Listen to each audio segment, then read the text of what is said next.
Hi, my name is Emry. This is my project, Monetizing Your Collaborative Circle, Comparative Ethnography of TTRPG Play. In the face of an increasingly uncertain economy and labor market, many people have turned to monetizing their hobbies, which has expanded into the TTRPG community. One major sphere of this is actual play, which has become more integrated in the public sphere thanks to the success of programming like Critical Role and Dimension 20. Despite being called actual play, the play is, quote, mediated, and moreover, its creators have an agenda that affects play itself, making it distinct from playing TTRPGs at home.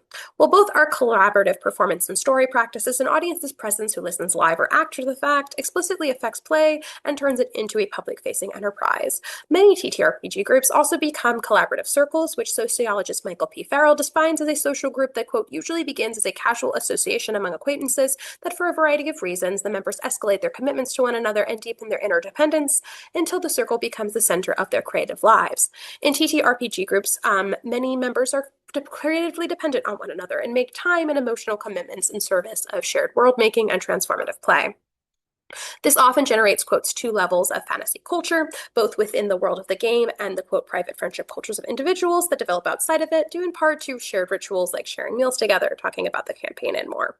However, since TTRPGs are typically performance for performance's sake and meant for sociality, the dynamics and natures of play and small group culture shifts when the hobby is monetized and play turns into aspirational labor. Coined by Brooke Aaron Duffy, aspirational labor is, quote, a mode of mostly uncompensated, independent work that is propelled by the much-venerated idea of getting paid to do what you love, where creators expect they will one day be compensated for their productivity.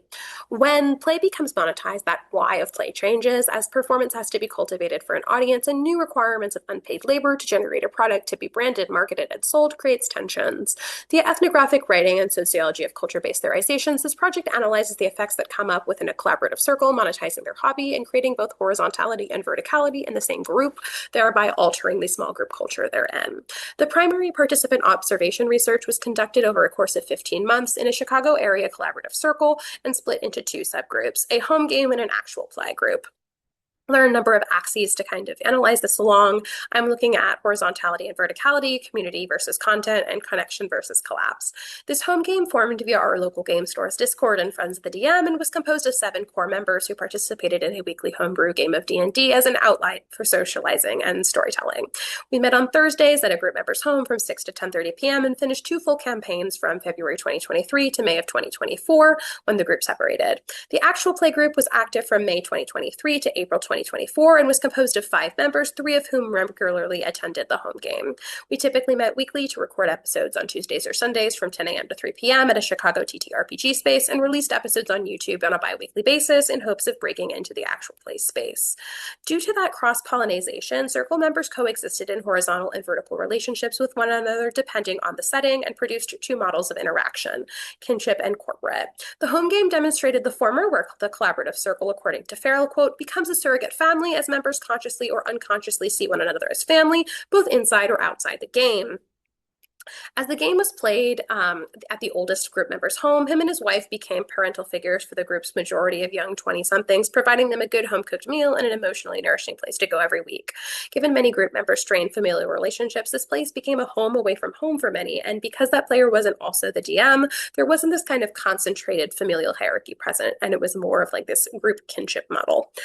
Within the D&D game itself, found family was similarly established, such as like 2 players' characters being the reluctant parental figures of my own, and outside of the group setting in game, we supported one another by attending group members' concerts, going to Friendsgiving, and things that further escalated those kinship dynamics. These, however, were not transferable to the actual play, where a kind of corporate model imbued with verticality and control and concentrated power differentials prevailed. The DM became the CEO equivalent of a registered LLC, had everyone on the project via contract underneath him, and while everyone kind of purported this was a not-for-revenue project that was primarily for the fun of it, delineating the distribution of revenue if capital was ever accrued before any content was released kind of spoke otherwise.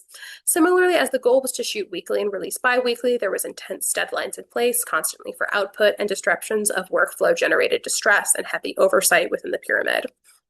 Due to everyone's hectic schedules, all the time the group spent together was precious and thus needed to be utilized for recording and production meetings. So any non-product-based interactions were heavily minimized, making it less a space to sustain relationships and more of an aspirational labor office job to report to.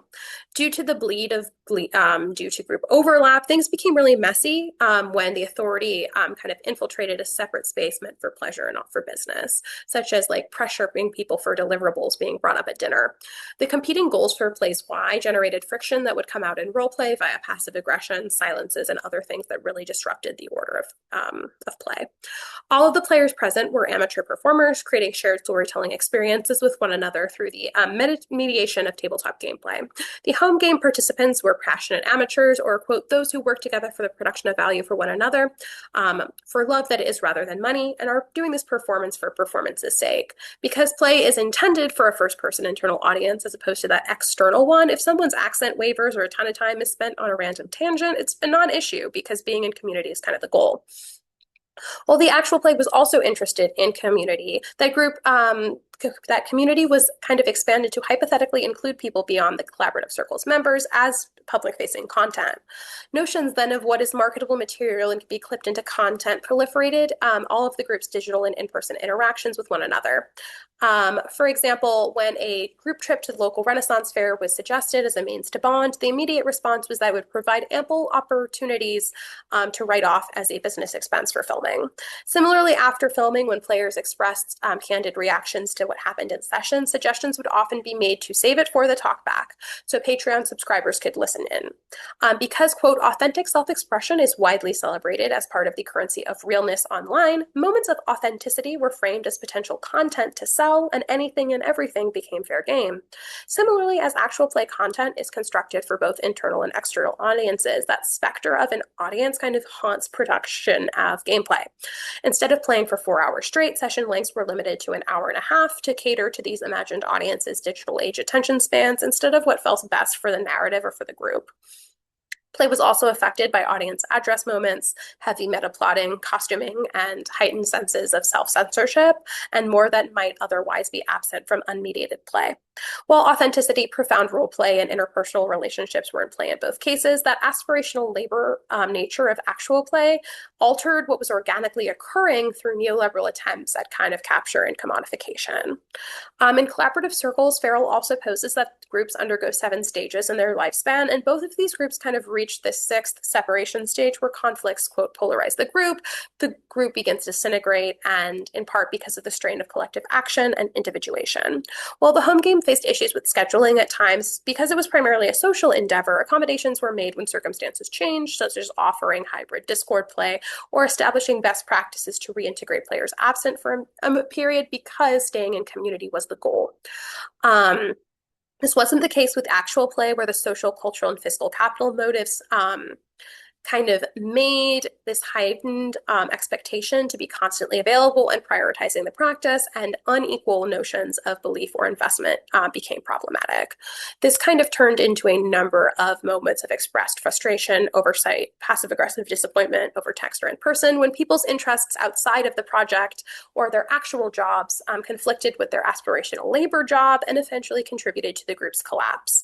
Because of the cross-pollination, the actual play's prioritization often led to the home game receiving much less preparation and story clarity because it was not as productive of value, and created inside-outside tensions during leisure play.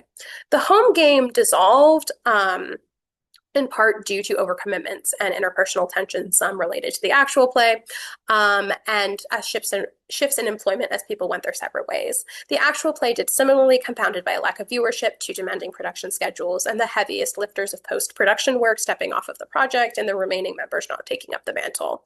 While correlation doesn't necessarily mean causation here, the enmeshment of these two groups and their subsequent collapse a month apart has many moments of interrelation. Overall, through the guiding framework of Duffy and Farrell, this collaborative ethnography highlights how commodifying TTRPGs within a friend group could radically alter group dynamics. It highlights the differences when roleplay remains as a hobby and its play and relationships are grounded in found family and performance for performance's sake, and when it is an aspirational labor practice to achieve capital. Relationships can become based on business structures and mindsets, and play is mediated for imagined audiences. Similarly, it highlights how when there's enmeshment, aspirational labor's goals can threaten the collapse of both leisure and non-leisure play. While this is just one comparative case study that can't be generalized, putting it in conversation with more ethnographies can potentially provide more concrete results on this trend and phenomenon. In the 21st century, as anything that can be commodified and likely will be commodified, it is important for individuals studying culture to interrogate how these shifts alter entertainment, labor markets, relationships, and more, which role-playing game studies can help discern further answers and questions to in an ever-evolving world. Thank you.